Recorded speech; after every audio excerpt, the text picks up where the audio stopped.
Usagwe Mabrika. Welcome back to Sophia's Take. Thank you for being here. If this is the first time you're here and you like what you learn, please make sure you hit that subscribe button below.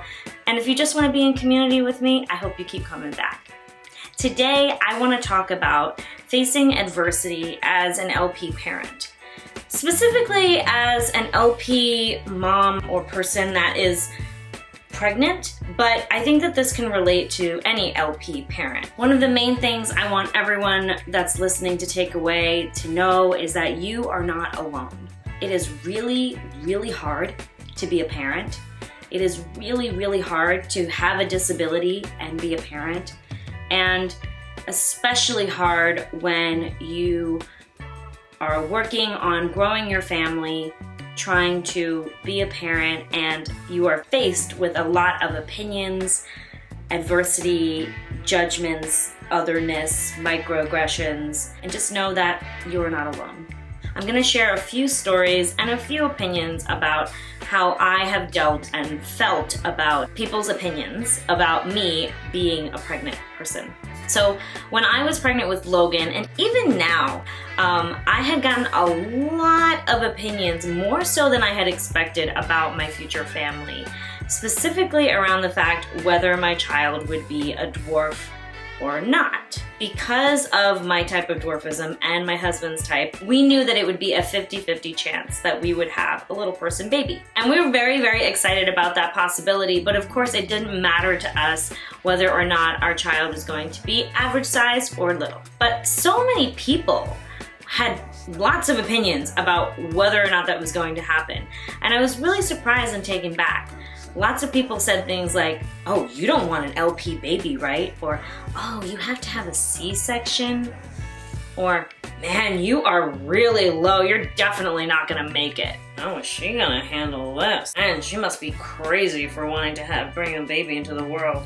Or, take pictures of me without my consent. Or even laugh at me, laugh at the mere sight of the fact that I am a pregnant person and that I'm about to bring another person into this world that could potentially be like me. And it can be really jarring and upsetting and disappointing, especially when they're people that you love, when they're your friends, when they're your family, people that you don't expect to say things like that to you. I've had a couple of experiences with friends and family that have said to me, are you sure this is what you want? Or, oh, I don't know how you're gonna be able to do this. Or, this seems really hard, maybe you should think twice about it. And I was really shocked that they had that reaction, whereas I was expecting like a big party, like, yeah, more dwarves in the world, let's do it, you know? Instead, it kind of felt like a somber and sad moment. And I'm only sharing this because what I realized later on is that my parents, my family, even some of my friends, or any of those folks that had really strong opinions about this, were just re-experiencing their own traumas from when I was born.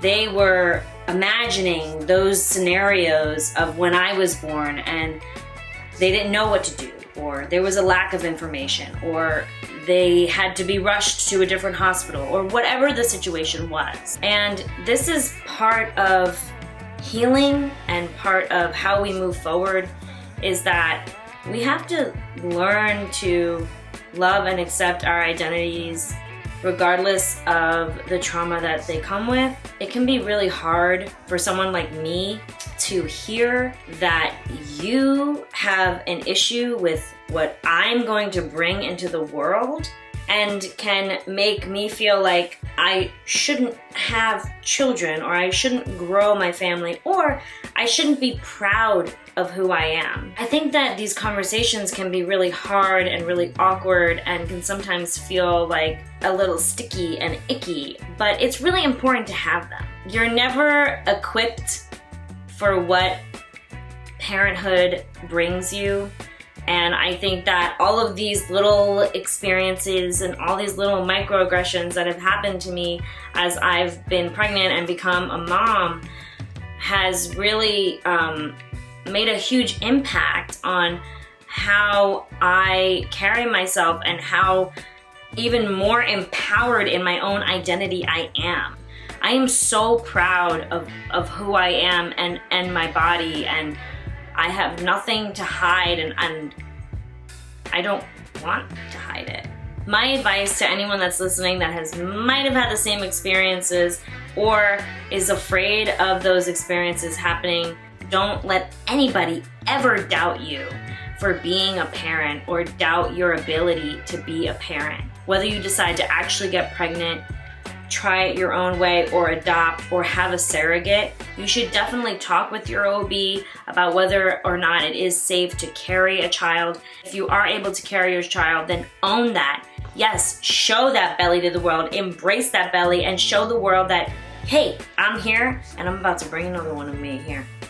Boom, and what you gonna do about it? For those of you that are watching this or have listened this far and have potentially made that microaggression or said something maybe a little bit offensive to someone with a disability or a person with dwarfism that is about to start their family, it's okay.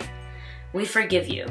And it's not about putting blame, but it is about understanding that you should not assume what other people feel about their own bodies and how they're going to navigate this world with their families. Don't ever assume that you know what's best for someone else's bodies, because we are proud, disabled people and parents, and we will spread our unique genetics all over the world, and you can't do anything about it.